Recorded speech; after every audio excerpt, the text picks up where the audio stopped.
Au Pays Basque, dans la vallée des Aldudes, quelques 60 agriculteurs réunis en coopérative ont construit leur propre fromagerie.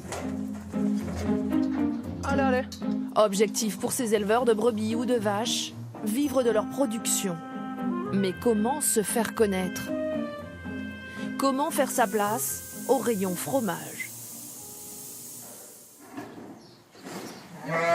Peyo Sakoutegui élève 300 brebis.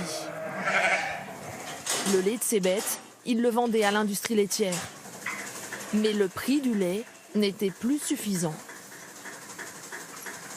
Quand on vous dit qu'il y a trop de lait sur le marché,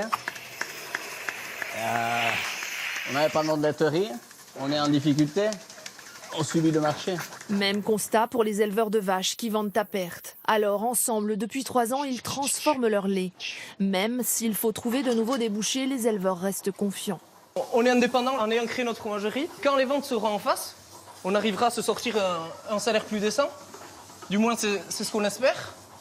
C'est pour ça qu'on a créé cette fromagerie et on y croit.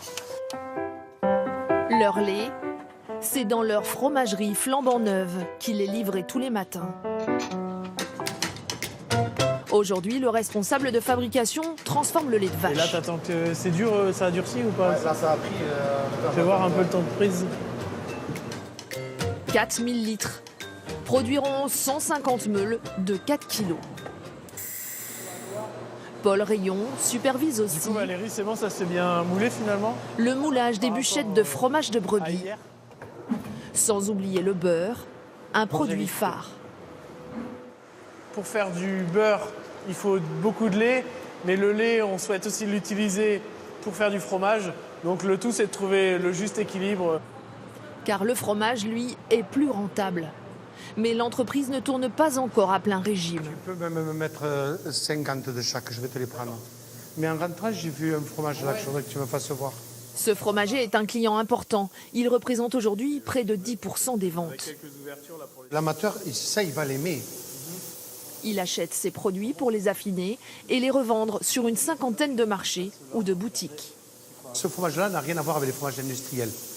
Un fromage industriel est un fromage qui est basé sur la notion de rentabilité. Je ne veux pas taper sur les fromages industriels. J'ai plus envie d'aider les fromages de fabrication artisanale. Pour le président de la coopérative, lui-même éleveur, il a fallu tout apprendre, bien s'entourer, côté fabrication mais aussi côté commercialisation. Nous, on a démarré de zéro et c'est vrai qu'on s'aperçoit que le milieu du fromage est quand même assez petit, mais il faut quand même son passeport pour entrer dedans, quoi. Comme chaque semaine, le fromager affineur leur achète quelques 500 kilos de fromage. Mais la coopérative doit sans cesse trouver de nouveaux clients. Direction, une chaîne nationale de magasins spécialisés. Il y a quand même 400 boutiques, ça peut être intéressant pour nous. Voilà, ça peut vite faire du volume. Et comme la fromagerie, il lui faut quand même pas mal de lait pour tourner, pour s'amortir et tout ça. Donc ça peut être vraiment intéressant pour nous. Dans leur besace, leur dernier né, les fromages bio. Ils vont devoir convaincre les responsables de ces magasins. Alors, on garde encore la souplesse dans le produit, sans être... Séance dégustation.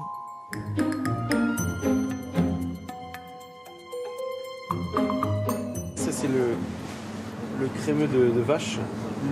En tout cas, c'est bien parce que dans cette catégorie-là, il y a de la place, quoi. Maintenir une activité agricole dans les zones rurales est une mission de cette chaîne de magasins bio, tout comme le commerce équitable. La première des règles, c'est le juste prix. Donc les éleveurs, au travers de leur prix de revient de produits, au travers d'une coopérative, savent combien coûte un produit. Nous, derrière, on achète le produit au prix où il coûte. Et c'est quelque chose qu'ensuite, on peut facilement expliquer aux consommateurs. Un marché conclu qui permettra sûrement à la fromagerie de passer à la vitesse supérieure.